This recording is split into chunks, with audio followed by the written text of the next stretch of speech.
வணக்கம், இது நியூஸ் 8 தமிழ்நாடு. தொடர்ந்து மாலை எக்ஸ்பிரஸ் செய்திகளை பார்க்கலாம். தமிழ்நாட்டிற்கான இரட்டை இலக்க பொருளாதார வளர்ச்சியை மக்களுக்கு காணிக்கையாக்குவதாக முதலமைச்சர் மு.க.ஸ்டாலின் தெரிவித்துள்ளார். சென்னை நந்தம்பாக்கத்தில் 2500 பேருக்கு பணி நியமன ஆணைகள் வழங்கும் விழாவில் பேசிய முதலமைச்சர் மு.க.ஸ்டாலின் பல்வேறு நெருக்கடிகளுக்கு இடையே இதை சாத்தியப்படுத்தி இருப்பதாக கூறினார். இது வேறு எந்த பெரிய மாநிலமும் பெறாத மாபெரும் வளர்ச்சி.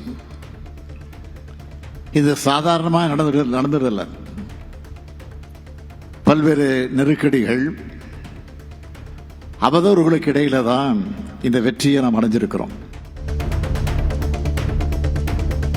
உங்களுடன் ஸ்டாலின் திட்டத்திற்கு சென்னை உயர்நீதிமன்றம் விதித்த இடைக்கால தடையை நீக்கிய உச்சநீதிமன்ற தலைமை நீதிபதி உயர்நீதிமன்றத்தில் உள்ள வழக்கையும் தள்ளுபடி செய்து உத்தரவிட்டார். முன்னாள் அமைச்சர் சி வி சண்முகம் தொடுத்த வழக்கை விசாரித்த தலைமை நீதிபதி B.R. கவாய் அரசியல் போராட்டங்கள் மற்றும் சண்டைகளை தீர்க்க நீதிமன்றங்களை பயன்படுத்தக்கூடாது என மீண்டும் மீண்டும் கூறியிருப்பதாக சுட்டிக்காட்டினார். இந்நிலையில் அரசு திட்டங்களில் முதலமைச்சரின் பெயர் மற்றும் படங்களை பயன்படுத்தவும் உச்சநீதிமன்றம் அனுமதி அளித்துள்ளது. உங்களுடன் ஸ்டாலின் திட்டத்தின் பெயருக்கு எதிராக வழக்கு தொடுத்த அதிமுக முன்னாள் அமைச்சர் சி வி சண்முகத்திற்கு 10 லட்சம் ரூபாய் அபராதம் விதித்து உச்சநீதிமன்றம் உத்தரவிட்டுள்ளது. உங்களுடன் ஸ்டாலின் திட்ட விளம்பரங்களில் முன்னாள் முதலமைச்சர் கருணாநிதி, முதலமைச்சர் மு.க.ஸ்டாலினின் படங்களை பயன்படுத்த உயர்நீதிமன்றம் விதித்த இடைக்கால தடையை எதிர்த்து திமுக மேல்முறையீடு செய்திருந்தது. இந்த வழக்கை விசாரித்த உச்சநீதிமன்றம் சி வி சண்முகம் தரப்பிற்கு கடும் கண்டனம் தெரிவித்து 10 லட்சம் ரூபாய் அபராதம் விதித்து உத்தரவிட்டனர். ஒரு வாரத்திற்குள் அபராதத்தை செலுத்தவில்லை எனில் நீதிமன்ற அவமதிப்பு நடவடிக்கை எடுக்கவும் ஆணையிட்டுள்ளனர். அரசியல் நோக்கத்திற்காக சி வி சண்முகம் வழக்கு தொடுத்ததாக குற்றம் சாட்டிய திமுக MP வில்சன் அவருக்கு விதிக்கப்பட்ட 10 லட்சம் ரூபாய் அபராதத்தை தமிழ்நாடு அரசிடம் வழங்கவும் அதை மக்கள் நலத்திட்டங்களுக்கு பயன்படுத்தவும் உச்சநீதிமன்றம் உத்தரவிட்டிருப்பதாக குறிப்பிட்டார். அபராத தொகையாக திரு சி வி சண்முகம் ஒரு வாரத்துக்குள் ரூபாய் 10 லட்சம் தமிழக அரசுக்கு செலுத்த வேண்டும் என்றும், அந்த பணம் 10 லட்சம் ரூபாய் சி வி சண்முகம் அவர்கள் செலுத்தும் பட்சத்தில் அதை மக்கள் நலன் காக்கும் திட்டத்தில் பயன்படுத்தலாம், தமிழக அரசு பயன்படுத்தலாம் என்று அந்த உத்தரவில் கூறியுள்ளனர். உத்தராகண்டில் வெள்ளத்தில் காணாமல் போன 60 பேரை தேடும் பணி 2வது நாளாக நடைபெற்று வருகிறது. உத்தரகாசி மாவட்டம் தராலியில் மேக வெடிப்புடன் பெய்த மழையால் திடீரென ஏற்பட்ட வெள்ளத்தில் கட்டடங்களுடன் மக்கள் அடித்துச் செல்லப்பட்டனர். 11 ராணுவ வீரர்கள் உட்பட சுமார் 60 பேர் காணாமல் போன நிலையில் அவர்களை ஹெலிகாப்டர் உதவியுடன் 2வது நாளாக தேடும் பணி நடைபெற்று வருகிறது. இதுவரை 4 பேர் உயிரிழந்த நிலையில் 130 பேர் மீட்கப்பட்டுள்ளனர். உத்தராகண்ட் மாநிலம் ஹரித்வாரில் மலையில் இருந்து பாறைகள் திடீரென சரிந்த நிலையில் இருசக்கர வாகனத்தில் சென்ற இளைஞர் நூலிடையில் உயிர் தப்பினார்.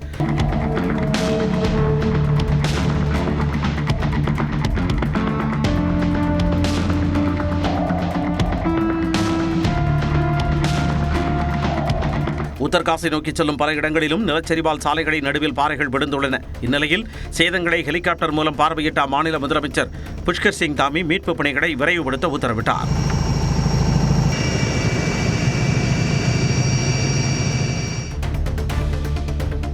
திருப்பூரில் வரதட்சணை கொடுமையால் பிரீத்தி என்ற இளம்பெண் தற்கொலை செய்து கொண்டதாக புகார் எழுந்துள்ளது.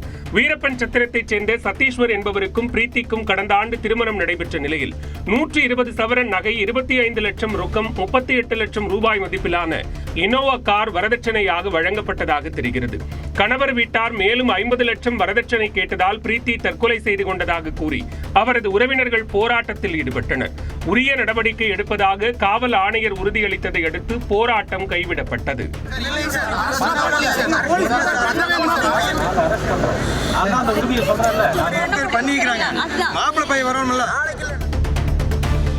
கோவை பெரிய கடை வீதி காவல் நிலையத்தில் புகார் அளிக்க சென்ற முதியவர் தற்கொலை செய்து கொண்டது அதிர்ச்சியை ஏற்படுத்தியுள்ளது. தன்னை 25 பேர் பின் தொடர்வதாக கூறி காவல் நிலையத்தில் புகார் அளிக்க சென்றவர் காவலர்கள் யாரும் கவனிக்காத போது முதல் மாடியில் உள்ள கிரைம் பிரிவு உதவி ஆய்வாளர் அறைக்கு சென்று தற்கொலை செய்து கொண்டார். கோவையில் காவல் நிலையத்தில் தற்கொலை செய்து கொண்ட முதியவர் கடந்த 10 நாட்களாக மன அழுத்தத்தில் இருந்தது விசாரணையில் தெரிய வந்ததாக ஆணையர் சரவணசுந்தர் விளக்கம் அளித்துள்ளார். அவர் ஒரு 2-3 நாளாகவே கொஞ்சம் மென்டலி அன்ஸ்டேபிளாக இருந்திருக்காரு. ஒரு 10 பேர் என்னை துரத்துறாங்க, 20 பேர் துரத்துறாங்கங்கிற மாதிரி அவங்க ஃபேமிலிஸ்டையும் சொல்லியிருக்காரு. பணியின் போது அலட்சியமாக இருந்ததாக காவலர் செந்தில்குமார், உதவி ஆய்வாளர் நாகராஜை ஆயுதப்படைக்கு மாற்றி ஆணையர் சரவணசுந்தர் உத்தரவிட்டுள்ளார். ஜோய் ஆலுகாஸ் குடும்பத்தின் தலைவர் ஜோய் ஆலுகாஸ் தனது சுயசரிதையான ஸ்ப்ரெடிங் ஜாய் புத்தகத்தின் தமிழ் பதிப்பை தங்கமகன் ஜோய் என்ற தலைப்பில் வெளியிட்டுள்ளார். சென்னை ஐடிசி நட்சத்திர ஹோட்டலில் நடைபெற்ற இந்த புத்தக வெளியீட்டு விழாவில் சினிமா நட்சத்திரங்கள் உட்பட ஏராளமானோர் கலந்து கொண்டனர். நிகழ்ச்சியில் பேசிய ஜோய் ஆலுகாஸ், இந்த கதை ஒருவரின் கனவு மீதான நம்பிக்கையை தூண்ட முடிந்தால் தனது நோக்கம் நிறைவேறிவிட்டதாக பொருள் என கூறினார். சூதாட்ட செயலிக்கு விளம்பரம் செய்த வழக்கில் நடிகர் விஜய் தேவரகொண்டா ஹைதராபாத்தில் உள்ள அமலாக்கத்துறை அலுவலகத்தில் விசாரணைக்கு ஆஜரானார். பின்னர் செய்தியாளர்களை சந்தித்த அவர் தான் விளையாட்டு செயலிக்கு மட்டுமே விளம்பரம் செய்ததாகவும் அதற்கும் சூதாட்ட செயலிக்கும் தொடர்பு இல்லை என்று விளக்கமளித்தார். గేమింగ్ యాప్ కి బెట్టింగ్ యాప్ కి అసలు సంబంధమే లేదు. గేమింగ్ యాప్స్ అనేటివి completely legal, recognised by the government, licensed as a business. உலகிலேயே அதிகளவில் எண்ணெய் உற்பத்தி செய்யும் நாடுகளின் பட்டியலில் அமெரிக்கா முதலிடத்தில் உள்ளது. இது குறித்த ஆய்வறிக்கையின்படி அமெரிக்காவில் நாள் ஒன்றுக்கு 2,20,00,000 பேரல்கள் எண்ணெய் உற்பத்தி நடைபெறுவதாக தெரிவிக்கப்பட்டுள்ளது. இது உலகின் மொத்த உற்பத்தியில் 22% இதற்கு அடுத்தபடியாக சவுதி அரேபியா நாள் ஒன்றுக்கு 1,10,00,000 பேரல்களும், ரஷ்யா 10 கோடி பேரல்களும் எண்ணெய் உற்பத்தி செய்து வருகின்றன. 57 லட்சம் பேரல்கள் உற்பத்தியுடன் கனடா 4வது இடத்திலும், 52 லட்சம் பேரல்கள் உற்பத்தியுடன் சீனா 5வது இடத்திலும் உள்ளது. இந்த 5 நாடுகளும் சேர்ந்து உலகின் மொத்த எண்ணெய் உற்பத்தியில் 50% அதிகமான பங்குகளை கொண்டுள்ளது குறிப்பிடத்தக்கது.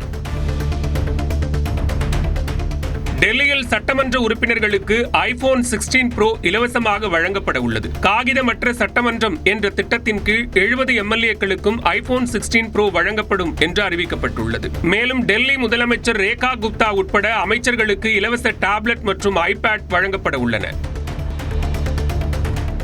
பணப்பரிமாற்ற செயலியான பேடிஎம் 100 விழுக்காடு இந்திய நிறுவனமாக மாறியுள்ளது. பேடிஎம் நிறுவனத்தில் சீனாவைச் சேர்ந்த ஜேக்மா சுமார் 6 விழுக்காடு பங்குகளை தன்வசம் வைத்திருந்தது. அதனை 3,803 கோடி ரூபாய்க்கு பேடிஎம் நிறுவனத்திடம் விற்றுவிட்டது. இதன் மூலம் தற்போது பேடிஎம் 100% இந்திய நிறுவனமாக மாறியுள்ளது.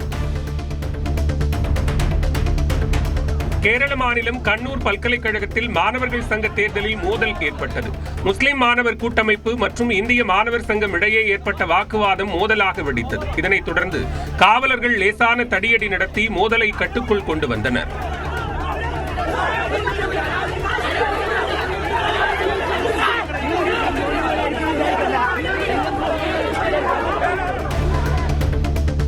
மகாராஷ்டிரா மாநிலம் புனேவில் லிப்டில் ஏறுவதை போன்று நடித்து இளம் பெண்ணிடம் முகமூடி கொள்ளையர் செயின் பறிப்பில் ஈடுபட்ட சிசிடிவி காட்சி வெளியாகியுள்ளது. இது தொடர்பாக மாநில காவல்துறையினர் வழக்கு பதிவு செய்து விசாரணை மேற்கொண்டு வருகின்றனர்.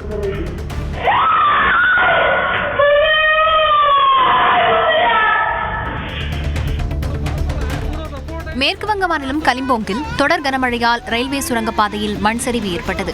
இந்தியாவின் முதல் சுரங்க ரயில் பாதையான கலிம்போங்கில் செவோக் ரங்போ இடையே பாறையிலிருந்து மண் சரிந்து மளமளவென விழுந்தது. இதனால் அப்பகுதியில் ரயில் போக்குவரத்து பாதிக்கப்பட்டுள்ளது.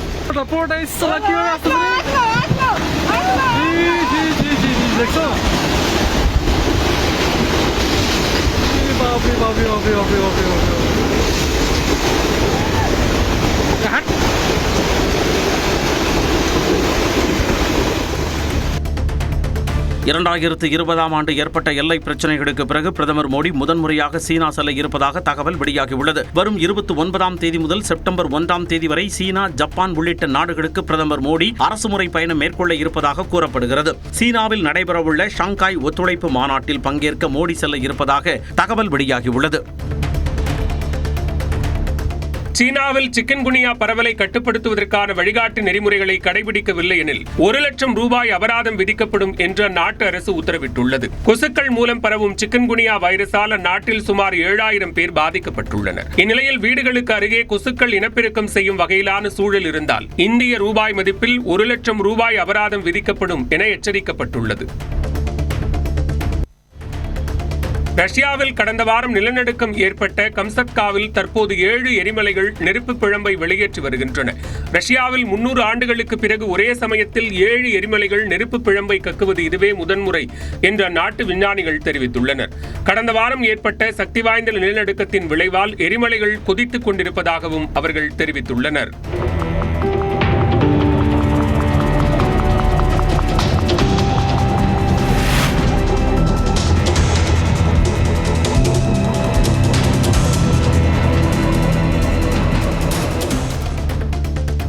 பிலிப்பைன்ஸ் தலைநகர் மணிலாவில் குடியிருப்பு பகுதி ஒன்றில் பயங்கர தீ விபத்து ஏற்பட்டது. சுமார் 1500 குடும்பங்கள் வசிக்கும் பகுதியில் ஏற்பட்ட தீ 3 மணி நேரம் போராடி கட்டுக்குள் கொண்டுவரப்பட்டது.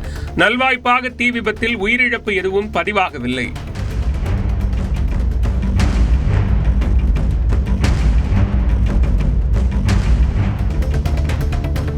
தாய்லாந்தில் வீட்டிற்குள் புகுந்த 17 அடி நீள மலைப்பாம்பு பாதுகாப்பாக மீட்கப்பட்டது. நோந்தாபுரி என்ற இடத்தில் வீட்டு உரிமையாளர் கதவை திறந்து உள்ளே சென்றபோது 17 அடி நீள பாம்பு ஒன்று வீட்டின் மேற்கூரையை தொட்டபடி வெளியே செல்ல முடியாமல் தவித்து வந்தது. தகவல் அறிந்து விரைந்த வனத்துறையினர் மலைப்பாம்பை பாதுகாப்பாக மீட்டனர். சீனாவின் பெய்ஜிங் நகரில் விளக்கு திருவிழாவிற்கான ஏற்பாடுகள் வண்ணமயமாக நடைபெற்று வருகின்றன. ஷிஜின்ஷான் என்ற கேளிக்கை பூங்காவில் வரும் வெள்ளிக்கிழமை விளக்கு திருவிழா தொடங்க உள்ளது. இதில் சீனாவின் கலாச்சாரம் மற்றும் பாரம்பரியத்தை பிரதிபலிக்கும் வகையில் 7 கருப்பொருள்களுடன் விளக்குகள் வடிவமைக்கப்பட்டுள்ளன.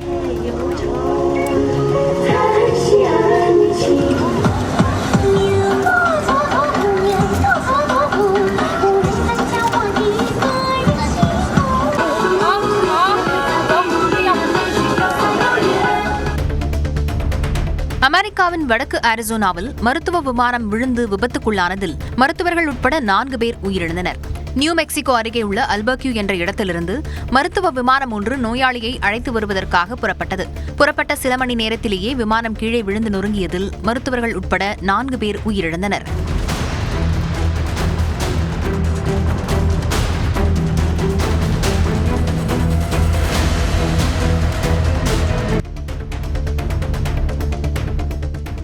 பிரான்சின் தெற்கு பகுதியில் கொழுந்துவிட்டு எரியும் காட்டுத் தீயால் ஒருவர் உயிரிழந்தார்.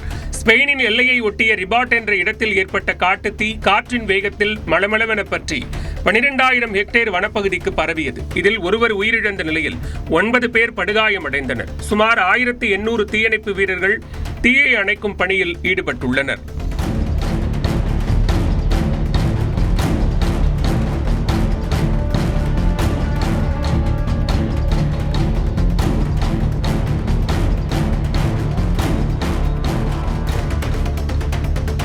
இங்கிலாந்துக்கு எதிரான கடைசி டெஸ்ட் போட்டியில் சிறப்பாக பந்து வீசிய இந்திய வேகப்பந்து வீச்சாளர் முகமது சிராஜ் ஐசிசி டெஸ்ட் போட்டிக்கான பந்து வீச்சாளர்கள் பட்டியலில் 15வது இடத்திற்கு முன்னேறியுள்ளார். ஆண்டர்சன் டெண்டுல்கர் டெஸ்ட் தொடரின் கடைசி போட்டியில் முகமது சிராஜ் 9 விக்கெட்டுகளை கைப்பற்றி அசத்தினார். இதன் மூலம் ஐசிசி தரவரிசை பட்டியலில் 12 இடங்கள் முன்னேறி 15வது இடத்தை பிடித்துள்ளார். இந்தியாவிற்கு எதிரான டெஸ்டில் தொடர் நாயகன் விருதுக்கு தன்னை விட ஜோ ரூட் தான் தகுதியானவர் என இங்கிலாந்து வீரர் ஹாரி புரூக் தெரிவித்துள்ளார். இந்தியா இங்கிலாந்து இடையிலான டெஸ்ட் தொடரில் தொடர் நாயகன் விருதை இரு அணிகளின் பயிற்சியாளர்களும் பரஸ்பரம் தேர்வு செய்தனர். அந்த வகையில் இங்கிலாந்து வீரர் ஹாரி புரூக்கை தொடர் நாயகனாக இந்திய அணியின் பயிற்சியாளர் கம்பீர் தேர்வு செய்திருந்தார். இதற்கு எதிர்வினையாற்றிய புரூக் தன்னை விட ஜோ ரூட் தான் தொடர் நாயகன் விருதை பெறுவதற்கு தகுதியானவர் என கூறியுள்ளார். இரட்டை இலக்க பொருளாதாரம் திமுக ஆட்சியின் மணிமகுடம் என்று தமிழ்நாடு நிதியமைச்சர் தங்கம் தென்னரசு பெருமிதத்துடன் தெரிவித்துள்ளார். தமிழ்நாட்டினுடைய பொருளாதாரம் இரட்டை இலக்கத்தை எட்டி 11.8% இன்றைக்கு அந்த பொருளாதார குறியீடுகள் உயர்ந்திருக்கிறது. சாதிய ஆணவ கொலைகளை தடுக்க தனிச்சட்டம் இயற்றக்கோரி திமுக கூட்டணி கட்சி தலைவர்களான திருமாவளவன், முத்தரசன், சண்முகம் முதலமைச்சர் மு க ஸ்டாலினை நேரில் சந்தித்து வலியுறுத்தினார். உரிய நடவடிக்கை எடுப்பதாக எங்களிடத்திலே தெரிவித்திருக்கிறார். ஒரு ஒருங்கிணைந்த சட்டத்தை, சாதி ஆணவ கொலைகளை தடுக்கக்கூடிய ஒரு ஒருங்கிணைந்த சட்டத்தை இயற்ற வேண்டும் என்பதுதான் எங்களுடைய கோரிக்கை. அதை அவர் பரிசீலிப்பதாக தெரிவித்திருக்கிறார்கள். இதனுடைய தேவையை அரசும் உணர்ந்திருக்கிறது, முதலமைச்சரும் உணர்ந்திருக்கிறார்கள். தேசிய அளவில் சட்டம் வேண்டும் என்றாலும் கூட மாநில அரசு சட்டம் இயற்றிக்கொள்ள அதிகாரம் இருக்கிறது என்கிற நிலையில்தான் தமிழ்நாடு முதலமைச்சரை சந்தித்து நாங்கள் வலியுறுத்தியிருக்கிறோம். விஜயகாந்தின் புகைப்படத்தையோ அவர் பேசிய வசனத்தையோ மற்ற கட்சியினர் பயன்படுத்தக்கூடாது என்று தேமுதிக பொதுச் செயலாளர் பிரேமலதா திட்டவட்டமாக தெரிவித்துள்ளார்.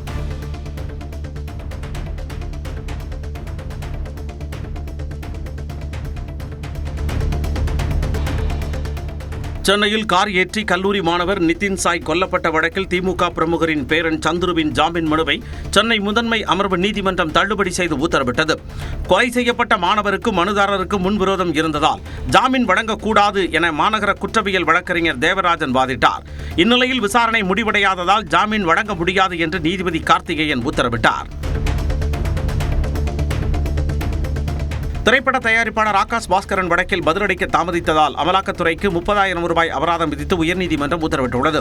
அமலாக்கத்துறை சோதனையை எதிர்த்து ஆகாஷ் பாஸ்கரன் மற்றும் தொழிலதிபர் விக்ரம் ரவீந்திரன் தாக்கல் செய்த மனுவிற்கு பதிலளிக்க 2 முறை அவகாசம் வழங்கியும் ஏன் பதில் மனு தாக்கல் செய்யவில்லை என உயர்நீதிமன்ற நீதிபதிகள் கேள்வி எழுப்பினர். இந்நிலையில் அமலாக்கத்துறை 30,000 ரூபாய் அபராத தொகையை சென்னை உயர்நீதிமன்ற தலைமை நீதிபதியின் நிவாரண நிதிக்கு செலுத்த உத்தரவிட்டு வழக்கு விசாரணை ஆகஸ்ட் 20ஆம் தேதிக்கு ஒத்திவைக்கப்பட்டது.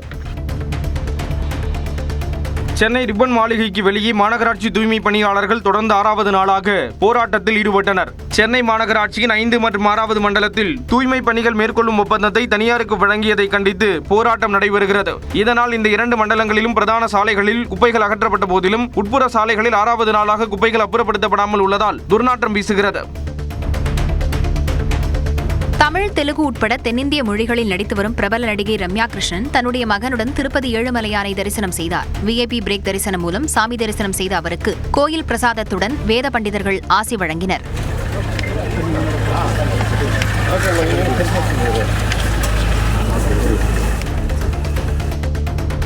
திருவள்ளூர் மாவட்டம் மணவூர் கிராமத்தில் மின்னல் தாக்கி வீட்டின் ஒரு பகுதி இடிந்து விழுந்தது. அதிகாலை நேரத்தில் கனமழை பெய்தபோது மின்னல் தாக்கி ஏழுமலை நாகஜோதி தம்பதியின் கான்கிரீட் வீடு இடிந்து விழுந்தது. நல்வாய்ப்பாக வீட்டில் இருந்த 5க்கும் மேற்பட்டோர் உயிர் தப்பினர். மேலும் அருகே உள்ள 5 வீடுகளில் மின்சாதன பொருட்கள் சேதமடைந்தன. திருவண்ணாமலை மாவட்டம் ஆரணியில் லாட்டரி விற்பனை மற்றும் காட்டன் சூதாட்டம் நடப்பதாக நியூஸ் 18 தமிழ்நாடு தொலைக்காட்சியில் செய்தி வெளியிடப்பட்ட நிலையில் 2 கைது செய்யப்பட்டுள்ளனர். ஆரணியில் வாட்ஸ்அப் மூலமாகவும் பல இடங்களில் காவல்துறையினர் உதவியுடனும் 2 நம்பர் 3 நம்பர் காட்டன் சூதாட்டம் நடப்பதாக புகார் எழுந்தது. இது தொடர்பான வீடியோ ஆதாரத்துடன் நியூஸ் 18 தமிழ்நாடு தொலைக்காட்சியில் செய்தி வெளியிடப்பட்டது. இதையடுத்து இந்த விவகாரத்தில் கௌதம், அசோகன் ஆகியோரை கைது செய்த காவல்துறையினர் சிறையில் அடைத்தனர். சுதந்திர தின விடுமுறைக்கு உதகைக்கு சுற்றுலா வரும் பயணிகளின் எண்ணிக்கை அதிகரிக்கும் என்பதால் ஆகஸ்ட் 15 முதல் 17ஆம் தேதி வரை சிறப்பு மலை ரயில்கள் இயக்கப்படுவதாக அறிவிக்கப்பட்டுள்ளது. குன்னூரில் இருந்து காலை 8:20 மணிக்கு புறப்படும் ரயில் காலை 9:40 மணிக்கு உதகை வந்தடையும். மாலை 4:45 மணிக்கு உதகையிலிருந்து புறப்படும் ரயில் மாலை 5:55 மணிக்கு குன்னூர் சென்றடையும். அதேபோன்று உதகை ரயில் நிலையத்திலிருந்து காலை 9:45, 11:30 மற்றும் மதியம் 3 மணிக்கு என 3 முறை கேத்திக்கு சிறப்பு மலை ரயில் இயக்கப்படும். சென்னை காமராஜர் சாலையில் 50க்கும் மேற்பட்ட திருநங்கைகள் மறியலில் ஈடுபட்டதால் போக்குவரத்து நெரிசல் ஏற்பட்டது. 4 ஆண்டுகளுக்கு முன்பு கண்ணகி நகரில் திருநங்கைகளுக்கு வீடு ஒதுக்கப்பட்டதாகவும் அதனை வேறு இடத்திற்கு மாற்ற வேண்டும் என்று அவர்கள் கோரிக்கை வைத்ததாக சொல்லப்படுகிறது. இந்த கோரிக்கையை நீண்ட நாட்களாக நிறைவேற்றவில்லை என்று கூறி திருநங்கைகள் சாலை மறியலில் ஈடுபட்டனர். அவர்களுடன் பேச்சுவார்த்தை நடத்திய காவல்துறையினர் சமாதானப்படுத்தினர். தஞ்சாவூர் அருகே திருக்கானூர்பட்டியில் உள்ள போதை மறுவாழ்வு மையத்தில் 15 வயது சிறுவன் தற்கொலை செய்து கொண்டது குறித்து காவல்துறையினர் விசாரிக்கின்றனர். திருநாகேஸ்வரத்தைச் சேர்ந்த 15 வயது சிறுவன் தனியார் இல்லத்தில் தங்கி 9ஆம் வகுப்பு படித்து வந்தார். இவர் கடந்த ஜூலை 15ஆம் தேதி இல்லத்தில் இருந்து சுவரேறி குதித்து கார் கண்ணாடியை உடைத்து பொருட்களை திருட முயன்றதாக கூறப்படுகிறது. அப்போது சிறுவனை பிடித்த காவலர்கள் மீண்டும் இல்லத்தில் ஒப்படைத்தனர். அதன் பின்னர் போதை மறுவாழ்வு இல்லத்தில் சேர்க்கப்பட்ட சிறுவன் மன உளைச்சலில் இருந்ததாக கூறப்படும் நிலையில் தற்கொலை செய்து கொண்டுள்ளார். திருவாரூர் மாவட்டத்தில் கடந்த 7 வாரங்களில் 21 கோடியே 17 லட்சம் ரூபாய் அளவிற்கு பருத்தி ஏலம் நடைபெற்றதாக அதிகாரிகள் தெரிவித்துள்ளனர். திருவாரூர், வலங்கைமான், குடவாசல், பூந்தோட்டம் ஆகிய 4 ஒழுங்குமுறை விற்பனை கூடங்களில் மொத்தம் 21,349 விவசாயிகளிடம் இருந்து 3,045 மெட்ரிக் டன் பருத்தி கொள்முதல் செய்யப்பட்டுள்ளது. கரூர் மாவட்டம் கிருஷ்ணராயபுரம் அருகே அடிப்படை வசதிகள் செய்து தர மறுப்பதாக ஊராட்சி நிர்வாகம் மற்றும் ஊராட்சி ஒன்றிய நிர்வாக அதிகாரிகளை கண்டித்து மக்கள் சாலை மறியலில் ஈடுபட்டனர். வேங்காம்பட்டியில் உள்ள ஆதி திராவிட காலனி மக்களுக்கு கடந்த சில மாதங்களாக சரிவர குடிநீர் வழங்கப்படவில்லை என்றும் தெரு மின் விளக்கு வசதி, சாலை வசதி உள்ளிட்ட அடிப்படை வசதிகளை செய்து தர கோரி பலமுறை மனு அளித்தும் நடவடிக்கை எடுக்கவில்லை என்றும் கூறப்படுகிறது. இதனை கண்டித்து 100க்கும் மேற்பட்டோர் காலி குடங்களுடன் கரூர் திருச்சி தேசிய நெடுஞ்சாலையில் மறியல் போராட்டத்தில் ஈடுபட்டனர். புதுக்கோட்டை ஆலங்குடி அருகே பாம்பு கடிக்கு ஆளான பெண்மணி பாம்புடன் மருத்துவமனைக்கு சிகிச்சை பெற வந்ததால் பரபரப்பு ஏற்பட்டது. கும்பங்குளம் பகுதியைச் சேர்ந்த ஜெயலட்சுமி என்பவர் வீட்டு வாசலை கூட்டிக் கொண்டிருந்த போது கையில் பாம்பு கடித்தது. அலறல் சத்தத்தை கேட்டு அங்கு விரைந்த உறவினர்கள் கட்டுவிரியன் பாம்பை அடித்து பையில் போட்டு ஆலங்குடி அரசு மருத்துவமனைக்கு சென்றனர். அங்கு ஜெயலட்சுமிக்கு சிகிச்சை அளிக்கப்பட்டது. நாமக்கல் மாவட்டம் ராசிபுரத்தில் விநாயகர் சதுர்த்தி விழாவிற்காக சிலைகள் தயாரிக்கும் பணி விறுவிறுப்பாக நடைபெற்று வருகிறது. மசக்காளிப்பட்டி பகுதியில் 1/2 அடி முதல் 10 அடி வரையில் அரசு விதிமுறைகளுக்கு உட்பட்டு இயற்கை வண்ணங்களை கொண்டு சிலைகள் வடிவமைக்கப்பட்டு பல்வேறு பகுதிகளுக்கு அனுப்பி வைக்கப்படுகிறது. மூலப்பொருட்களின் விலை உயர்வு, தொழிலாளர்களின் கூலி உயர்வு உள்ளிட்ட காரணங்களால் விநாயகர் சிலைகளின் விலை கடந்த ஆண்டை விட இந்த ஆண்டு 4000 ரூபாய் முதல் 5000 ரூபாய் வரையில் உயர்ந்திருப்பதாக கூறப்படுகிறது. மதுரை மாநகரில் திருடு போன மற்றும் தொலைந்து போன செல்போன்கள் உரியவர்களிடம் காவல்துறையினர் ஒப்படைத்தனர். புகார்கள் மீது விசாரணை நடத்தி சைபர் கிரைம் மூலம் 299 செல்போன்கள் மீட்கப்பட்டன. 44,85,000 ரூபாய் மதிப்புள்ள இந்த செல்போன்களை மாநகர காவல் ஆணையர் லோகநாதன் உரியவர்களிடம் ஒப்படைத்தார். விருதாச்சலம் அருகே குப்பநத்தம் கிராமத்தில் ஆட்டோ கவிழ்ந்த விபத்தில் 4 வயது குழந்தை உயிரிழந்த சம்பவம் சோகத்தை ஏற்படுத்தியுள்ளது. ஆட்டோ ஓட்டுநரான முருகன் வழக்கம் போல தனது 2 மகன்களை பள்ளிக்கு ஆட்டோவில் அழைத்துச் சென்றார். மூத்த மகனை பள்ளியில் இறக்கிவிட்ட அவர் 4 வயதான ரோஹித்தை அருகே உள்ள மற்றொரு பள்ளியில் விடுவதற்காக சென்றபோது ஆட்டோ கட்டுப்பாட்டை இழந்து கவிழ்ந்து விபத்திற்குள்ளானது. இதில் தந்தை கண்முன்னே குழந்தை படுகாயமடைந்து பரிதாபமாக உயிரிழந்தது. விபத்து தொடர்பாக காவல்துறையினர் விசாரணை மேற்கொண்டு வருகின்றனர்.